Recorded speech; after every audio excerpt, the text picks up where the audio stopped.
It looks like you're talking.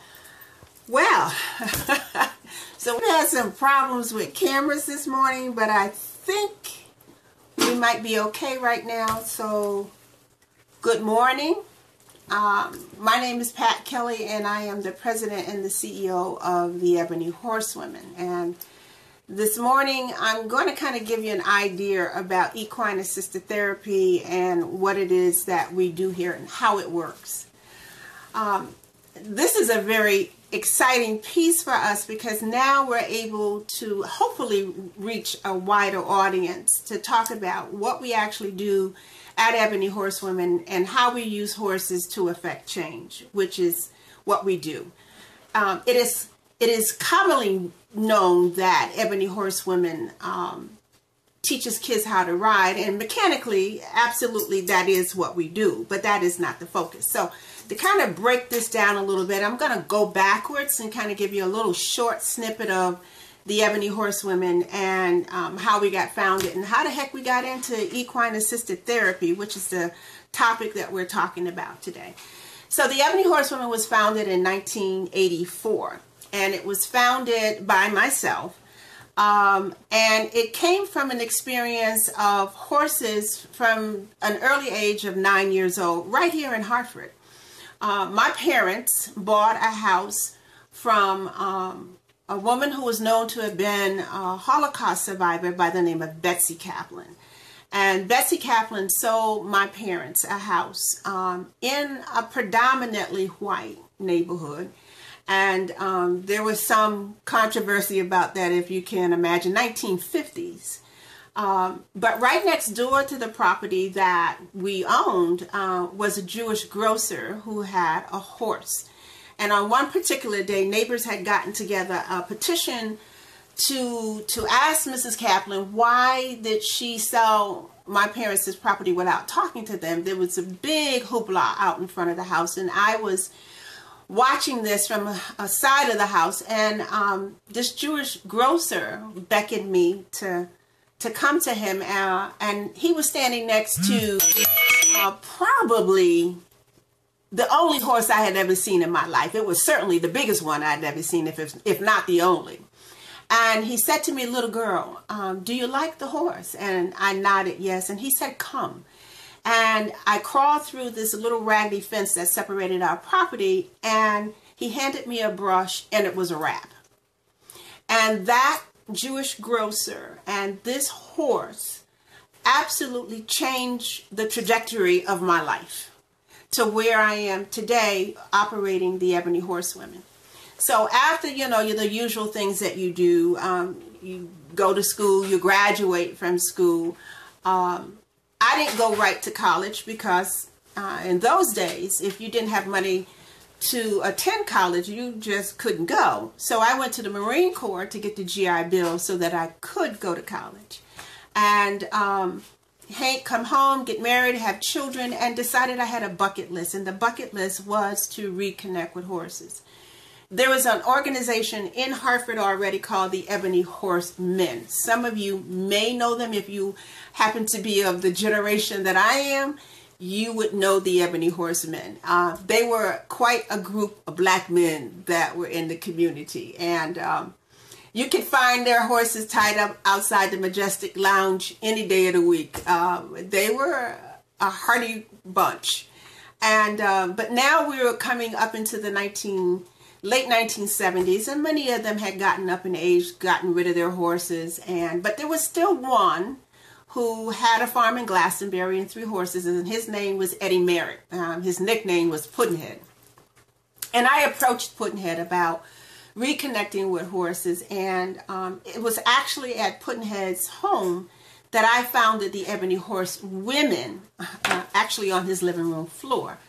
And we've been off and running ever since. And it was a phenomenon in the 80s that was quite unique. In the urban settings, African American women didn't have a lot of activities. You know, we didn't ski and swimming and tennis and all of that. And this was not a big time for malls. So the activities for African American urban women were predominantly church, movies, and the grocery store. And to add horses into the mix was quite unique, and it was unique for Hartford to see. Heretofore, horses and people generally conjured up an idea or images of white men on horses, not black women. So it was quite an interesting time. However, it was apparent that the horses were doing a type of therapy with the women. What we realized is that, we were all mothers working sometimes several jobs, trying to make ends meet, and at the same time trying not to have nervous breakdowns, in the task of being providers, mothers, and all the rest. And we found that the horses, although scared the dickens out of us a lot of times, was actually providing therapy. Now, this is before we knew that there was any science behind equine therapy. We were experiencing equine therapy by the interactions that we had with the horses. And as we progressed on further, we turned the organization into a child's organization because we realized that not if the horses could do this kind of therapy for us, it certainly could do that kind of therapy for children. And this, in the 80s, the early 80s, was the height of the heroin epidemic here in Hartford.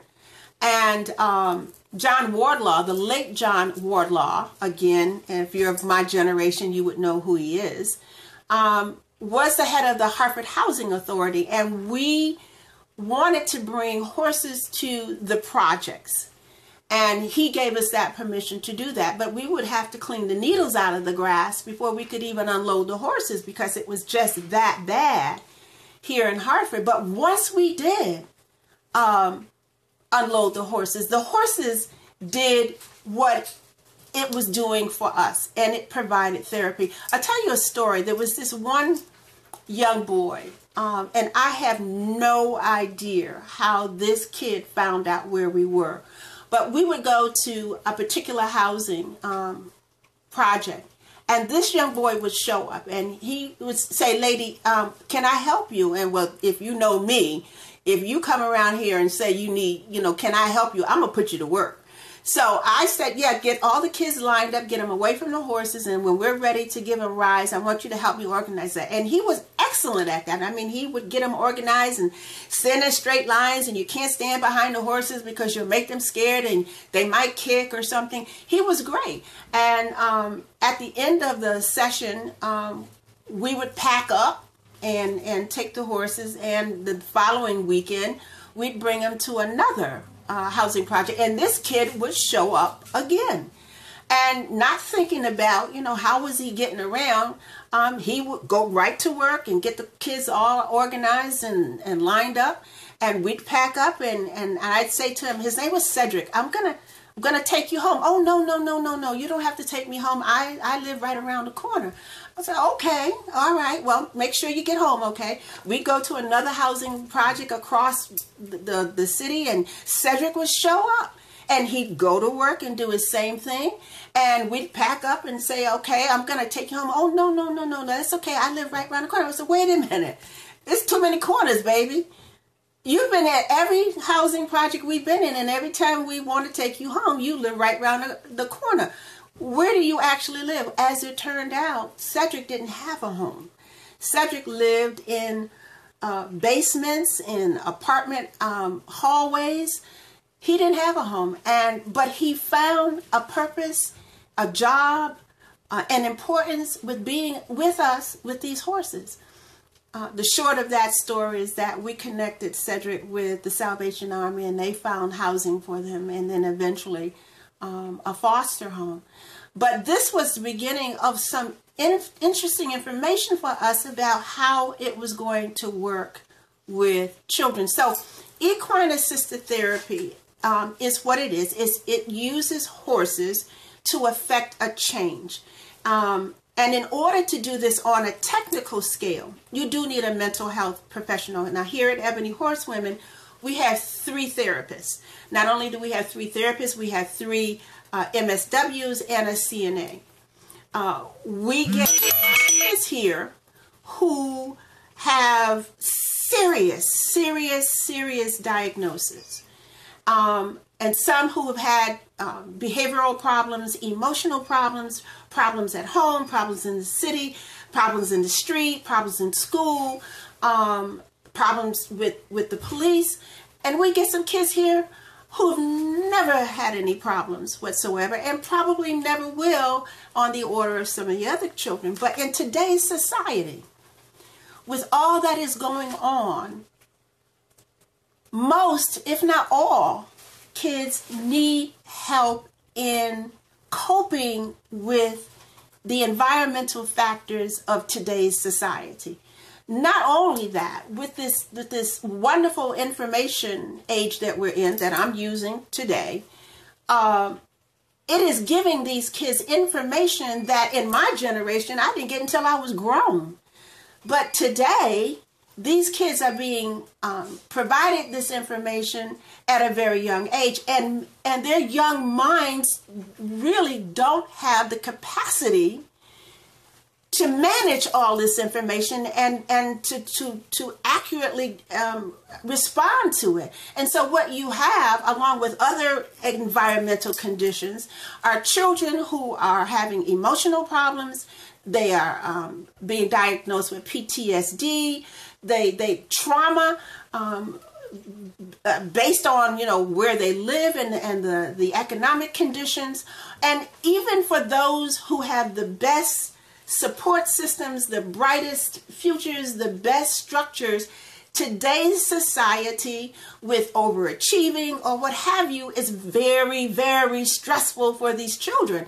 And when they no longer can handle the stress, it comes out. So we use horses that, one, is a diagnostic tool to tell us what's going on with these kids, and then to help relieve the stress, and then number 3, to give them tools to handle the challenges that they face.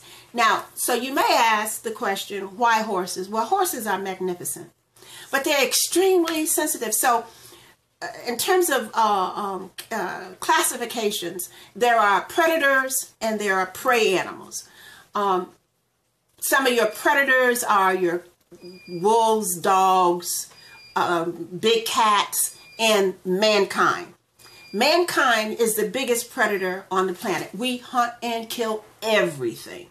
Then you have your prey animals, rabbits, and some of the other small animals, and horses. Horses are prey animals. They do not have the luxury of language, but God has given them something else. They are very intuitive. Not only that, they have a family structure that we all could mimic. Their family structure is based on leadership, and that leadership is not by who's got the biggest mouth, who can make the most noise, but who has the heart to lead, such as in the wild, you do not find stallions leading a herd. It is an alpha mare, a female, that leads the herd.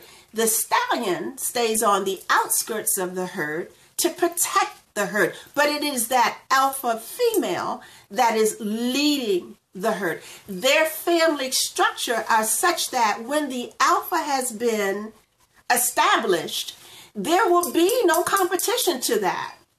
Number 2 pecking order in the herd will protect number 1, because the structure of the herd is important to the safety of the herd, unlike what we practice as men and women. That structure is completely predicated on their safety. So they are very strong with that. Because they are prey animals, they are sensitive to anything that threatens their safety.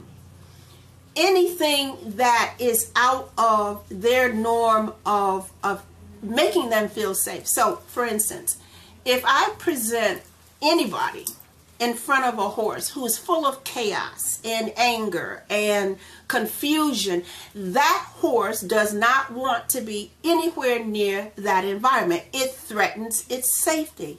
So therefore, when we present, whether it be adults or children that are experiencing these kinds of emotions, that horse will let us know. I took a training with a great guy named Greg Kirsten some years ago. He's from Oklahoma, and he was my first technical training into equine-assisted therapy. And he said, I could put you on a horse and have you to tell me 2 stories, one true, one not true. And that horse is going to let me know which one is not true. And I said, well, I don't understand how that can happen. He said, well, because when you lie, your heart rate changes and you have pressure points all over your body. And then when this happens, that horse will make a change. That horse will do something that will allow me to determine that that story is the untrue story. And we've been able to test that over the years ourselves. And that is absolutely correct. Horses are extremely intuitive, number one. And number two, they are cowards of sorts because they are always thinking, number one, am I safe? Am I safe? Am I safe? So there are times when we have, young boys who come and some of them are full of anger, but very macho. Lady, let me ride your horse. I can ride your horse. Okay, get up there. And the horse is running around the arena and the kid is yelling, get me off this horse. This horse is crazy. I said, baby, the horse is not crazy. You crazy. And the horse is telling me there's something wrong with you. So when we've got to change that, we've got to change whatever is running through our minds, whether you had a fight with your mother that morning, a fight with the teacher, or you fight with your girlfriend, going to have a fight. Let's clear all that out of our minds and bring it down. And the minute the child does that, the horse immediately changes. That then begins a connection of information, not only to the therapist and to the horse specialist that's working with the therapist, but to that child.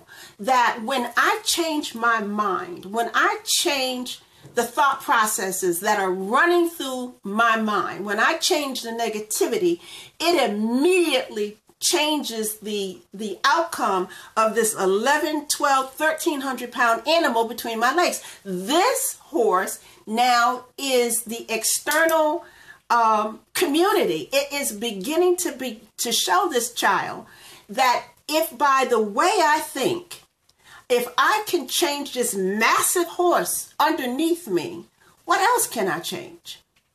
What else can I change? Now, I have to tell you, this is not a zap theory. This does not happen overnight. It happens over a period of reinforcement in time. So these horses become the tool, one to diagnosing what's going on. And not only that, to begin to teach the adult, the family, the child, tools and how to meet the challenges of their environment.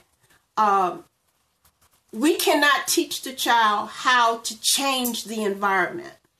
We can, however, teach the child how to change their approach to the environment. And that is where the magic is. We have young ladies who come in who heretofore may, not all, some, be very body conscious, what my hair looks like, what my clothes look like, what I'm wearing. But they soon begin to change that whole thought process to, how can I sit to the trot of this horse? How did you sit to the trot of that horse? That horse is a ground pounder. So they're no longer body conscious externally, but they're now body conscious internally and in a mechanism to be able to address a proper balance on the horse. And that begins to make other changes as well. So equine-assisted therapy is the use of horses and patients, clients, children, veterans, families, what have you, in beginning to, one, diagnose issues and then address the issues. Therapy is something that in some cultures have been frowned on. If you come from my generation, you do not sit in front of a therapist and talk about your mama. That just doesn't happen. Today, there are much more folks running to sit on couches and talk about things. And I have no problems with that whatsoever. We all need some sort of tweaking. We all need some sort of therapy. Because if you don't, I think there's something wrong.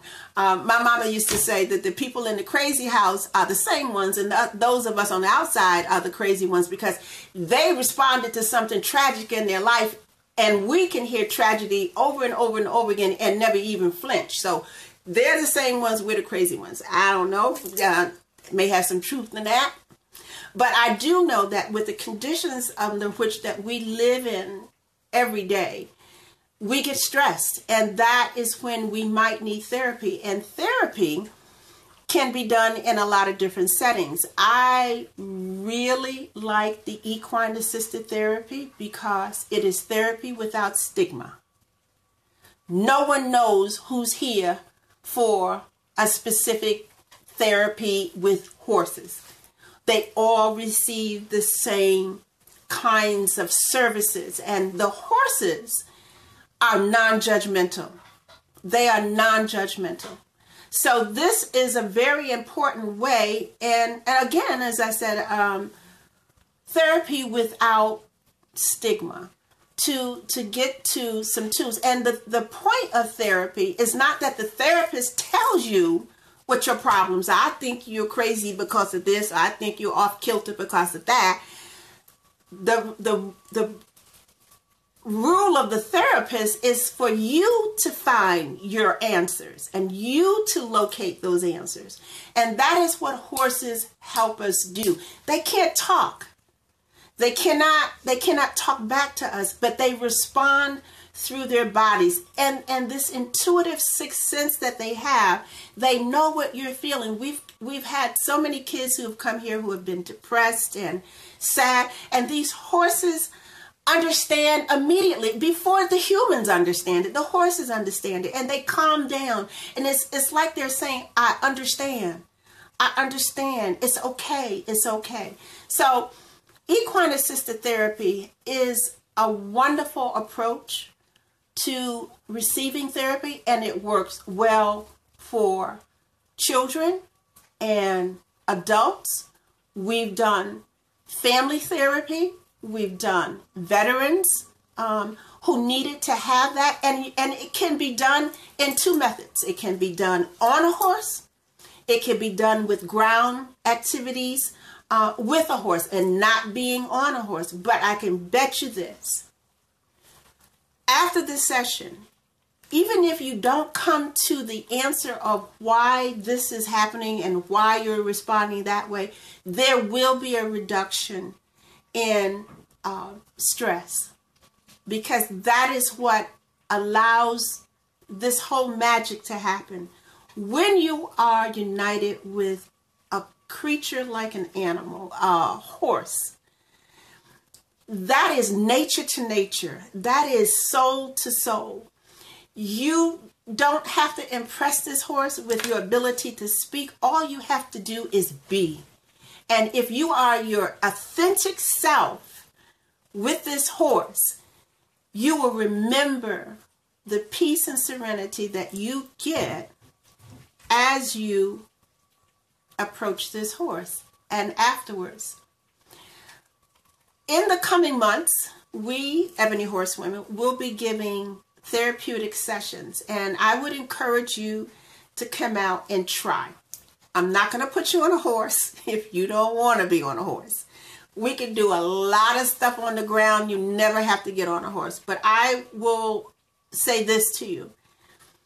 It is a stress reducer. It can help lower your blood pressure. It will take you from being angry and angst to a much calmer person. So look for our announcements when we're able to present this to you, and we certainly encourage you to come out. And I want to thank you for your time. I've talked to you for about 25 minutes. I think that's long enough. You got something to do. I got something else to do. So until next time, come by and see a horse. Take care.